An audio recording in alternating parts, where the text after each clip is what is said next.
Hello everyone, কেমন আছো তোমরা সকলে? আশা করছি সকলে খুব ভালো আছো, সুস্থ আছো। দেখো, বর্তমান সময়ে ছেলেদের সঙ্গে তাল মিলিয়ে মেয়েরাও কিন্তু নিজেদের কেরিয়ার তৈরি করতে এবং পরিবারের পাশে দাঁড়াতে সমানভাবে কিন্তু এগিয়ে আসছে। সেই সরকারি চাকরি হোক বা প্রাইভেট চাকরি হোক, আজকের দিনে শুধুমাত্র ছেলেকেই উপার্জন করতে হবে এই ধারণাটা অনেকটাই বদলে গেছে বর্তমান সময়ে দেখা যায়। তাই আজকে এই ভিডিওতে বিশেষভাবে সেই সমস্ত দিদি বা বোনেদের জন্য যারা নিজেদের কেরিয়ার গড়তে চাইছেন, বিশেষ করে সরকারি চাকরি ক্ষেত্রে, এবং এরই পাশাপাশি নিজের পরিবারকে সাহায্য করার জন্য এবং প্রিয়জনের মুখে হাসি ফোটানোর জন্য এবং নিজের পায়ে দাঁড়ানোর জন্য। অতএব এই ভিডিওটা একটা অন্যতম সেরা ভিডিও হতে চলেছে তোমাদের জন্য। এবং আজকের ভিডিওতে আমি এমন কিছু সরকারি চাকরির কথা বলবো যেগুলোতে সাধারণত মাধ্যমিক পাস বা উচ্চ মাধ্যমিক পাস বা গ্র্যাজুয়েশন পাস, হ্যাঁ ঠিকই তো, তুমি মাধ্যমিক বা উচ্চ মাধ্যমিক বা গ্র্যাজুয়েশন পাস করে থাকো না কেন, তা তোমার জন্য আজকের এই সেশনটা মারাত্মক লেভেলে কিন্তু গুরুত্বপূর্ণ, অনেক গুরুত্বপূর্ণ। সবচেয়ে গুরুত্বপূর্ণ বিষয় হলো এমন কিছু চাকরির কথা বলবো যে সমস্ত চাকরিগুলোতে যথেষ্ট ভালো বেতন আছে, তুলনামূলকভাবে কম ট্রান্সফার এবং অফিস ডেস্কের জব, এবং সবথেকে বড় ব্যাপার হচ্ছে মেয়েদের জন্য বাড়ির কাছাকাছি পোস্টিং পাওয়ার সম্ভাবনা রয়েছে। অতএব আজকের সেশন একটা অন্যতম সেরা সেশন হতে চলেছে তোমাদের জন্য। যারা এই চ্যানেলটাকে দেখছো, আমি প্রত্যেকের কাছে রিকোয়েস্ট করবো, প্লিজ প্লিজ প্লিজ চ্যানেলটাকে একটু সাবস্ক্রাইব করে নাও আর ভিডিওটাকে প্রচুর পরিমাণে শেয়ার করে দাও, সকলের কাছে পৌঁছাক। দেখো, যে বিষয়টা নিয়ে আমরা সবার প্রথমে আলোচনা করব সেই বিষয়টা মারাত্মক লেভেলে গুরুত্বপূর্ণ বিষয়। আমি অল্প পয়েন্ট কিছু লিখে এনেছি, বাকি সমস্ত বিষয় আজকে আমি মুখেই বলবো তোমাদের জন্য। বিশেষ করে যারা বাড়ির কাছাকাছি চাকরি করতে চাও এবং মানে মানে চাকরির পাশাপাশি পরিবারকে এবং সময় দিতে চাও, তাদের জন্য আমি তোমাদের সামনে আলোচনা করব এমন কিছু চাকরির বিষয় যেগুলো বাড়ির কাছে পোস্টিং, ট্রান্সফার হবে কম, অফিস ডেস্কের জব, ভালো বেতন এবং অফিস টাইমও একটা ফিক্স আছে। আর এই যে বিষয়গুলো আমি আলোচনা করব সেগুলো মহিলারা, মেয়েরাও এবং ছেলেদের জন্য কিন্তু দুর্দান্ত একটা চাকরির আপডেট। তো চলো, সবার প্রথমে যে চাকরিটা নিয়ে আমি কথা বলবো সেটা হচ্ছে ব্যাংকের চাকরি। ব্যাংকে ক্লার্কেল এক্সাম, মারাত্মক লেভেলের সুন্দর এক্সাম। দেখো, ব্যাংকে ক্লার্কেল এক্সাম বা যে বিষয়টা আছে বা পিও, ঠিক আছে, এই পিও বিষয়টা দেখে মূলত আমার মনে হয় পিওতে একটু প্রেশার থাকে, ট্রান্সফার একটু বেশি হয় এবং ওয়ার্কিং আওয়ার্সও একটু বেশি থাকে। তাই সব কিছু মাথায় রেখে আমি তোমাদের বলবো যে দেখো, ব্যাংকিং ক্লার্কের এক্সামটা হচ্ছে কিন্তু দারুণ সুন্দর একটা এক্সাম, যেখানে এসবিআই ক্লার্কের মতো পরীক্ষা দেখতে পাবে, বসতে পাবে এসবিআই ক্লার্ক, আইবিপিএস ক্লার্ক এবং আইবিপিএস আরআরবি ক্লার্ক। গুরুত্বপূর্ণ জায়গা তোমাদের জন্য। এবং মাথায় রাখার চেষ্টা করবে যে ব্যাংকিংয়ে পরীক্ষার আবেদন কিন্তু গ্র্যাজুয়েশন ছাড়া আবেদন করা যায় না, এখানে কিন্তু তোমাকে গ্র্যাজুয়েট হতেই হবে, ঠিক আছে, গ্র্যাজুয়েট কিন্তু হতেই হবে। এবার প্রশ্ন হচ্ছে, সাধারণত 50 বা 60% নম্বরে বাধ্যবাধকতা থাকে না এখানে, এবং পাশাপাশি রেগুলার বা ডিস্টেন্স থেকে সে পড়াশোনা করেছো, গ্র্যাজুয়েশন থাকলেই তুমি কিন্তু আবেদন করতে পারবে। আর আরও গুরুত্বপূর্ণ জায়গা সেটা হচ্ছে বয়স কত হতে হবে, যে 18 থেকে 18 থেকে হ্যাঁ 18 থেকে 28, 18 থেকে 28 মধ্যে বয়স হতে হবে। অনেকে বলবে, স্যার বয়সে কি কোনো ছাড় নেই? হ্যাঁ আছে, 5টা সরকারি চাকরি পরীক্ষায় যেমন আছে, এসটি বা এসসিদের জন্য 5 বছর, ঠিক আছে, এসসিদের 5 বছর, আর ওবিসিদের জন্য 3 বছর, যথেষ্ট ভাই ছাড় আছে। আর 4-5টা পরীক্ষা যেমন ছাড় আছে, এই পরীক্ষাও ছাড় আছে, ঠিক আছে। এবং আইবিপিএস ক্লার্ক সাধারণত বছরে একটা নির্দিষ্ট সময় বিজ্ঞপ্তি আছে এবং ওই টাইমে কিন্তু পরীক্ষা হয়। এবং আমি বলবো যাদের দ্রুততার সাথে সরকারি চাকরি দরকার, তাদেরকে বলবো যে আইবিপিএস ক্লার্ক, ব্যাংকের ক্লার্কের পরীক্ষাগুলোকে কিন্তু তোমরা টার্গেট করো, সেভাবে এগিয়ে চলো। আর বিশেষ করে দেখা যায় এই এই চাকরি পরীক্ষা এই চাকরির ক্ষেত্রে ইনহ্যান্ড যে স্যালারি দেখা যায়, প্রায় বলা যেতে পারে প্রায় 42,000 থেকে 46,000 টাকা আশেপাশেই থাকে, যদি পোস্টিং শহর বা অন্যান্য কিছু বিষয়ের ওপর নির্ভর করে থাকে। কিন্তু এসবিআই ক্লার্কের ক্ষেত্রে 44,000 টাকা ইনহ্যান্ড স্যালারি হতে পারে। এবং যদি দেখো আরআরবি রুরাল ব্যাংক যেটা আছে, সেখানেও তুমি দেখো প্রায় 44,000 আশেপাশে কিন্তু থাকে, অর্থাৎ স্যালারি কিন্তু ভালো আছে। এবার প্রশ্ন হচ্ছে ব্যাংকের ক্লার্ক এক্সাম, ঠিক আছে, বা ব্যাংকের ক্লার্ক কেন ভালো?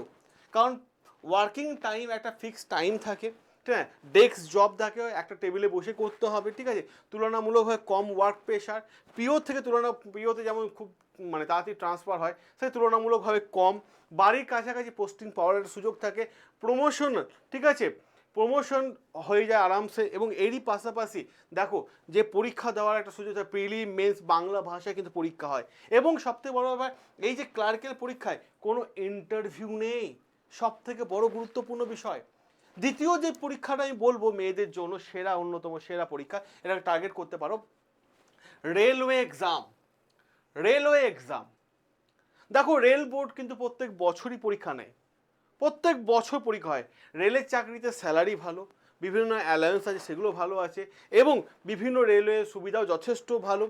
বিশেষ করে আমি বলবো মহিলাদের জন্য, যারা রেলের কিছু নির্দিষ্ট পোস্টকে তোমরা গুরুত্ব দেবে, যেখানে তুলনামূলকভাবে বাড়ির কাছাকাছি পোস্টিং পাওয়ার সম্ভাবনা থাকে, সেরকমই হচ্ছে দেখো RRB NTPC graduate level, RRB NTPC under graduate level, RRB যেই, ঠিক আছে। এবং মহিলাদের জন্য রেলওয়ে যে পোস্টগুলো দেখতে পারো তোমরা, ঠিক আছে, junior account assistant cum typist, ঠিক আছে, junior clerk exam clerk cum typist, ঠিক আছে, আন্ডার গ্র্যাজুয়েট লেভেলে দেখা যায় অ্যাকাউন্টেন্ট ক্লার্ক কাম টাইপিস্ট, ঠিক আছে, জুনিয়র ক্লার্ক কাম টাইপিস্ট। এই পোস্টগুলো কিন্তু মেয়েদের জন্য একটা অন্যতম সেরা পোস্ট, ঠিক আছে।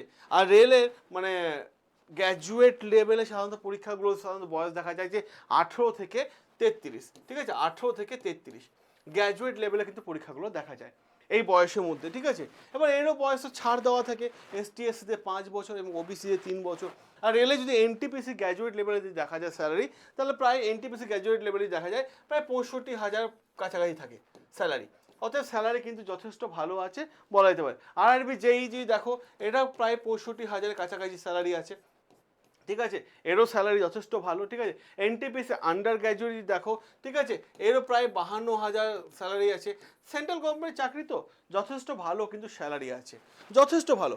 এবার আমি তোমাদের যে বিষয়গুলো বলবো, মহিলাদের জন্য রেলওয়ে গুরুত্বপূর্ণ পোস্টগুলো আমি তোমাদের সামনে আলোচনা করে দিলাম, ঠিক আছে। এবার যেটা বলবো এসএসসির চাকরি, এসএসসির চাকরি দেখো এটাকে তোমরা টার্গেট করতে পারো। এসএসসির জব নিঃসন্দেহ খুব সুন্দর জব, ঠিক আছে, কারণ যদি আমরা স্যালারি বা প্রমোশন বা কেরিয়ার গ্রোথ দেখি, তাহলে ভাই আমি বলবো ভাই এসএসসি চাকরি নিঃসন্দেহে, হ্যাঁ, টপ ক্যাটাগরির মধ্যেই কিন্তু পড়ে। বর্তমানে এসএসসি পরীক্ষা নোটিফিকেশন এবং এক্সাম শিডিউল রেগুলারিটি নিয়ে কিছু অনিশ্চয়তা দেখা যাচ্ছে এখন, ঠিক আছে, কিন্তু পরীক্ষা কিন্তু রেগুলারই হয়। তুমি একটা জিনিস টার্গেট করো, যে পরীক্ষাগুলো প্রত্যেক বছর হয় সে পরীক্ষাগুলোকে টার্গেট করো। বিশেষ করে এসএসসি ক্ষেত্রে এমটিএস এ পরীক্ষা, এমটিএস এমটিএস এ পরীক্ষা, ঠিক আছে, তুমি এই পরীক্ষাকে টার্গেট করতে পারো। এর বয়স হচ্ছে 18 থেকে 25, ঠিক আছে, বয়স হচ্ছে, এবং স্যালারি প্রায় 30,000-এর কাছাকাছি স্যালারি হয়ে থাকে, ঠিক আছে, এবং আশেপাশে মানে 30,000 আশেপাশে হয়, ঠিক আছে। আর যারা অঙ্কে যারা খুব দুর্বল, তাদের জন্য এমটিএস একটা আকর্ষণীয় অপশন, কারণ পরীক্ষার কাঠামো কিছু মানে অন্যান্য কিছু এসএসসি পরীক্ষাতে মানে এই এমটিএস পরীক্ষাটা অন্যান্য পরীক্ষা থেকে একটু হলেও আলাদা। আমি বলবো এই এসএসসি সিএইচএসএল পরীক্ষাটা দাও। সিএইচএসএল 12 পাসে পরীক্ষা আছে, এরও স্যালারি যথেষ্ট ভালো আছে, ঠিক আছে, মানে ক্লার্কেল এবং ডেটা এন্ট্রি টাইপের পোস্টিং পাবে, ঠিক আছে।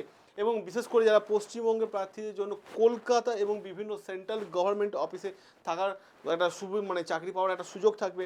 এসএসসি সিজিএল আছে গ্র্যাজুয়েট লেভেলে, যারা আবেদন করতে চাইছো এটাতে করতে পারো। স্যালারি প্রায় সিজিএলের স্যালারি গ্র্যাজুয়েট লেভেলে প্রায় 80,000-এর কাছাকাছি আছে স্যালারি, ঠিক আছে।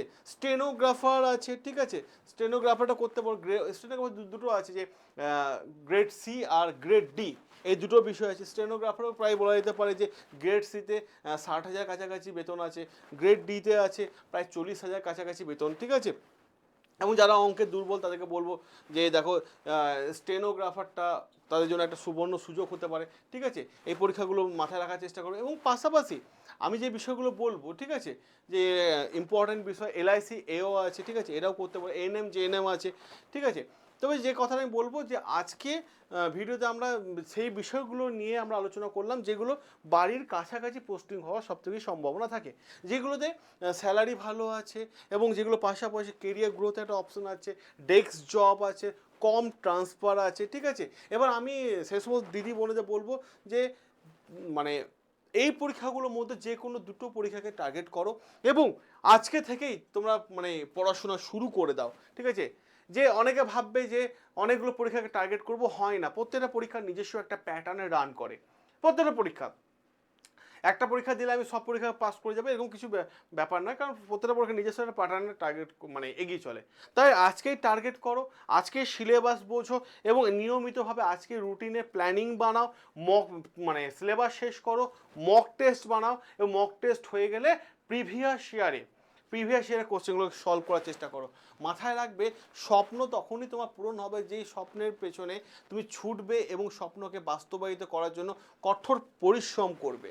তো আমি একটাই কথা বলবো, যারা নিজেদের সরকারি চাকরিতে নিজেদের জায়গা স্ট্রং করতে চাইছো তারা অতি অবশ্যই এই যে চাকরির কথাগুলো আমি বললাম বিশেষ করে মেয়েদের জন্য, এই চাকরিগুলোর মধ্যে যে কোনো একটা চাকরিকে তোমরা টার্গেট করো, একটা না দুটো চাকরি টার্গেট করো যে ভাই এইটার মধ্যে আমি চাকরিটা পাবো, নলে এইটাই পাবো, দুটোর মধ্যে একটা চাকরি লাগাবোই আমি, এরকম ডিটারমাইন্ড হয়ে যাও, তাহলে কিন্তু সফলতা তোমার জীবনে আসবে। সকলে ভালো থেকো, সুস্থ থেকো, দেখা হবে তোমাদের সাথে নতুন আরও একটা বড় ব্রেকিং আপডেট নিয়ে।